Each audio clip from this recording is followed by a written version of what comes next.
navuze yuko ubu gushika uno mwanya turi muri phase tuja muri regulation, ubu nitwo turakinisha naho tutitwa Rona, turi muri phase yo kuva muri Rona tuja en agence de régulation, ubu nitwo turakinisha tukurikirana abariko barakinisha mbene izo nkino gushika uno munsi,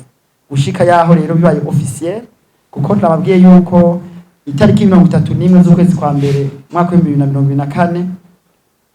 ariho hasinywa amasezerano aho avec BNN Partners ikorana na Rona techniquement kugira dushobore gukurikirana ku munsi ku munsi. Burya nka 1xbet abantu bariko barakina ubunyene ndabishashije ndabibona mu telefone kuva mu gatondo kuno munsi abantu bariko barakina bashaka kumenya ati bageze mu bantu amajana 5 canke 1000 no munsi, ati la journée yabaye clôturée tugeze ku bantu aba nize zabaye ko abo bantu amahera naya, kwabo bantu bakinye amahera ngira muri leta pourcentage naya, ati panda abantu babaye ibihumbi bingana uko pourcentage ni urumva yuko ari ibintu bizoba bimeze neza. Hama kandi kino tanga umuco kwi contrat nuko ari contrat y'imyaka 5 ni nka d'accompagnement, iyo myaka 5 iheze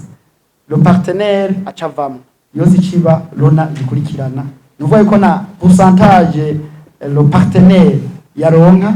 izocigaruka yose muri Rona, kuko iyi myaka 5 Rona izoya hariho equipe focale ikurikirana kugira iyo myaka 5 iheze izocibandanya kurikirana la plateforme kugira ntihagire ikizohagarara abo kontra yabo yavuyemo. Vyose turiko turabikorerako kandi twifuza yuko bizogenda neza.